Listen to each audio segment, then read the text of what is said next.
Good morning. Welcome again to Loft Media. This is just a time of reflection. I thought today we would reflect over where Loft Media has been and where it's going. And it's always good to take stock of where things are at in particularly the changing times that we're living in.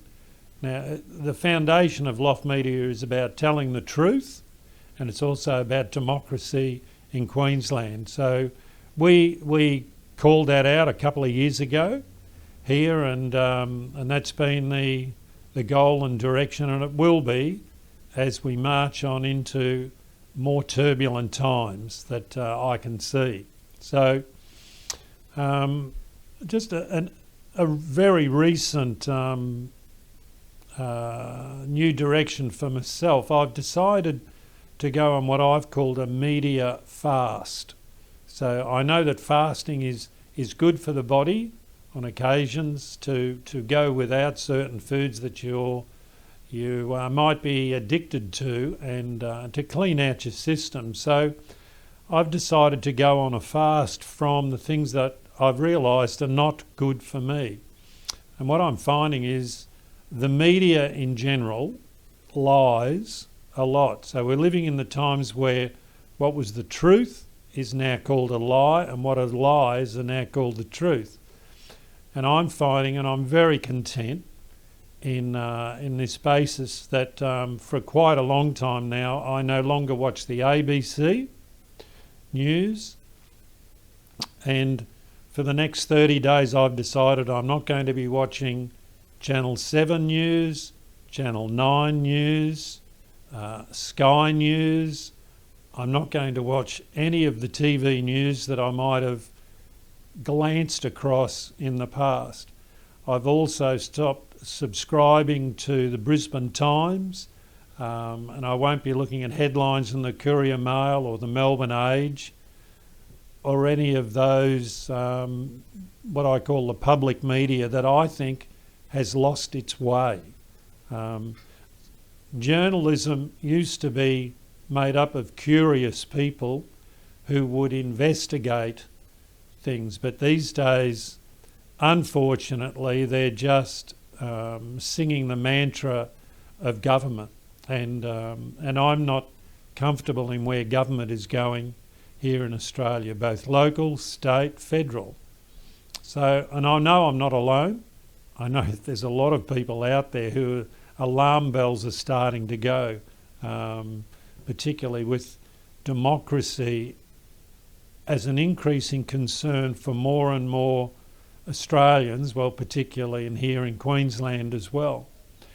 It wasn't so long ago when we watched on TV the Hong Kong riots and thought, my goodness me, what a frightful existence to be living under for those poor people in Hong Kong, as the police or riot squads who were government appointed it was alarming, the treatment that they gave of their citizens. And right now, here in Australia, it's happening, particularly in Victoria, where anybody that dares to express an opinion against the government of the day, the Dan Andrews communist-socialist government of Victoria, is basically arrested, and I'll get onto a little bit of that shortly. So the free speech we might have thought that we lived under is really being threatened. Well, it is threatened, and it's being actioned upon by government forces, particularly in the state of Victoria. Now, it's an amazing time we live in where the Premier, who is a democratically elected person, delegates authority to a public servant to then make all the rules for us to live by. I heard recently that in Australia there's 40,000 laws that we are supposed to live by. Well, there's no way known anyone knows all those laws, and I'm sure that we're all breaking some laws that some public servants have written over the course of time. Anything we want to do now, it comes under more and more government authority. And this is just more than crept in, it's coming in like an avalanche. And we're very recently here in Queensland, this push towards getting everybody vaccinated and the changing goalposts that government has had since the start of this COVID pandemic. The vaccines that have been recommended, I would have thought that a vaccine would save me getting the disease, but that's not the case. So I think that government is winging it as they're on their way through, but power has gone to people's heads and now they're using their power to control the masses. Recently I heard someone say it's a bit like the unvaccinated people, a bit like the Jews back in Germany.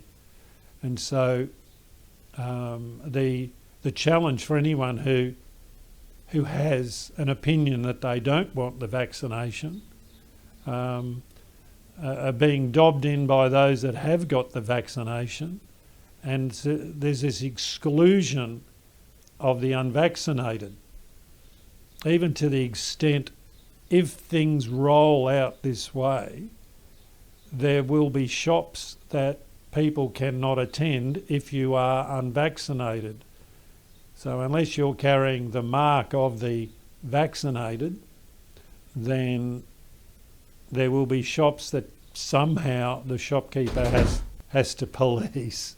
Somehow the shops have to police the entering of people into their shops. So this alarms me. Okay, about 6 months ago I did an episode on truth and trust and whether people should trust in the government. Well, we're 6 months down the track now, and I think that I've been vindicated in the opinion of trusting the government.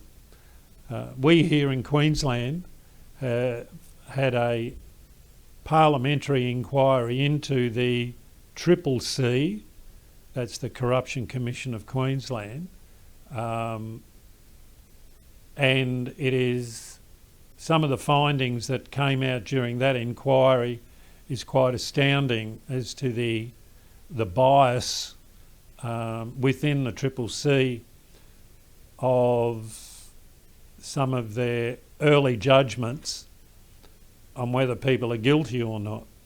And that report will be out at the end of November.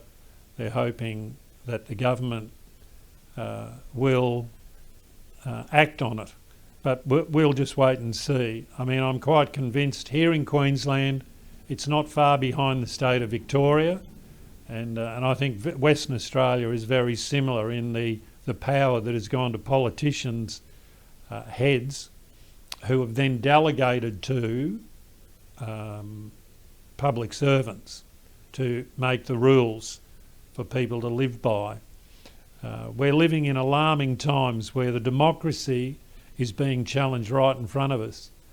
And I think people need to be more aware of these things, and there is a greater awareness coming to more and more people, and thank you to technology where people can put forward their thoughts and ideas and opinions and have good debate about these things rather than just one-sided of an argument.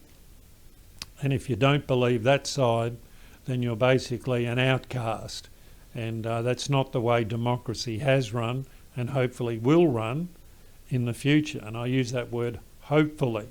But it will require citizens to have more of an interest in what is really going on. So it's not just, oh, she'll be right, everything will work out all right. It does require people to stand and tell the truth and express their thoughts so that democracy can thrive. So we're coming to a time, and I reflect again, picture those Hong Kong scenes that only about a year ago we were shocked to see, and here it is on the streets in Victoria in our current day. A good friend of mine, Senator Malcolm Roberts, who is a real campaigner for democracy, and once again I say I think he's the only senator who says, as a servant of the public of Queensland, before he starts any speech, is a constant reminder to him and to those that listen to him.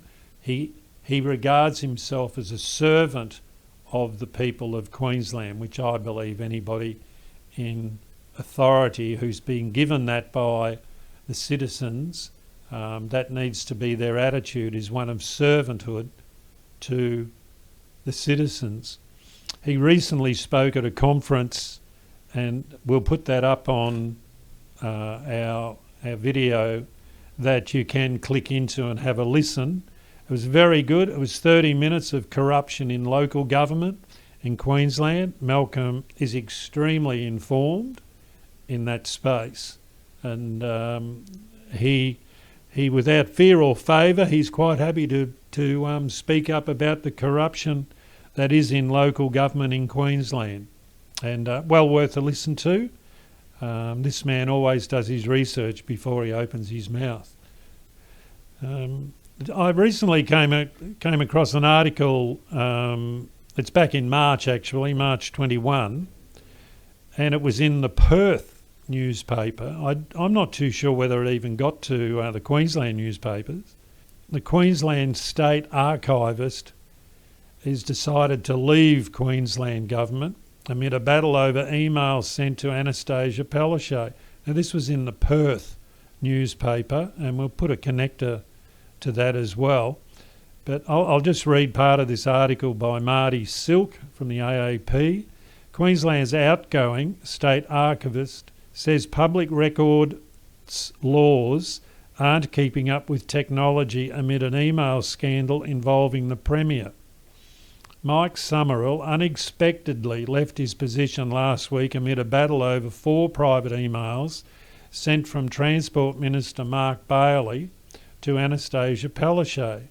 The emails from 2015 and 16 remain confidential, but one that has been released shows Mr Bailey asked the Premier about a public service job applicant's political leanings before the man was hired. I find that amazing. You read further down the article. Now, here we are in Queensland where ministers are directing staff to choose people who have a political leaning their way. I just give people a reminder, I went to jail for allegedly trying to get a mate a job. Can I say the Queensland government's leanings is all to the left. If you lean to the left, you're basically very secure to get a job in the left-leaning side of the politics here in Queensland. If you're on the conservative side and dare to raise your head, hang on to your hat, as once again there are many things that are going on in the background against so-called conservative people who are making a stand. And as you begin to join the dots together, the left is trying to extinguish the conservatives here in the state of Queensland. It's not about good governance, it's not about democracy, it's about control and power.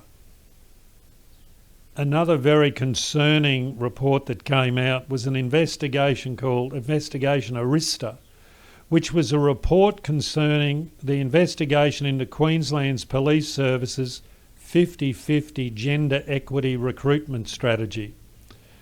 Now, I do know that the recruitment strategy by the Queensland Police was to increase the number of females in the police force to 50%. For the last number of years now, young men who have been applying to become a policeman have been knocked back 1, 2, 3, 4, 5 times, while the policy of increasing the women in the Queensland Police to 50% is achieved. It's a scathing report that has come out, and the CCC have also begun to look at it. However, I suspect that once again, one of these reports, this will all come to nothing in Queensland. Once again, read the report, published on the 12th of May this year, 2021. The CCC was notified of allegations by the Queensland Police Service in November 19 and commenced a corruption investigation in January 20. One of the main categories that they are investigating is the deceptive reporting practices used mainly by staff in the QPS recruiting section. So these are public servants reporting deceptively the practices used in the recruiting of policemen. So it's lies, call it that as they report up and down the chain, all for a policy of getting 50% women to 50% men. Once again, a report, if you're interested in that sort of thing, have a read, but there's no action done. There will be no heads to roll on these lies that get told. The people who work for the government continue to get paid by the government. Even through this vaccination time, public servants have continued to work and get paid. The private sector is the ones that have been hung, drawn and quartered, and I don't know how they've survived the times that we've headed into. One person I would encourage viewers to look at is a fellow called Topher Field, Topher Field, and he's a Victorian fellow who's become extremely vocal, but very switched on. And he was arrested just about a week ago for just becoming a little bit too investigative. So we hope for the best for Topher to continue on, but his material is well worth looking at. He is doing a documentary on Victoria and where it's been from its lockdowns and all the way through. It'll be like a Four Corners report, but without political bias. It'll just be the facts. Topher is extremely talented in this particular area, and it will be a quality production, and look forward to just seeing that. The truth needs to come out in Victoria. The truth sets people free, and Topher's on the same wavelength as ourselves. Telling people the truth sets them free. A lot of people know deep down there's something going wrong here, and we're being told furfies. So let's just keep drilling away, as I'm already enjoying my non-media influence in my life as I begin to expand and search more for the truth rather than being reading lies from very biased news sources. So search out these independent people, and one article that Topher has done, which I think is brilliant, is Politics of Faith in Victoria, and I'll send you that connector as well, the Politics of Faith in Victoria, and that brings in about the Anzac Day of 2021 too, which is not a good event in the history of Victoria. Let me tell you, when you see what he brings out is the truth in that space. So I'll send you that connection. I encourage you to look at it, and even encourage Topher down there in Victoria. And the last item today, which I hope will not be censored from, I'm just reading from an article that I read in the expose in the United Kingdom. There are experts that have revealed, and this is the Federal Department for approval of vaccinations in America have revealed are killing at least 2 people for every 1 life they save, and they've voted 16-2 against the approval of booster shots, says the expose. I'll send you that link as well. Well worth a read. Thank you. Till next time, keep searching for the truth. So thank you for watching, and I'm Chris Loft, and remember, the truth will set you free.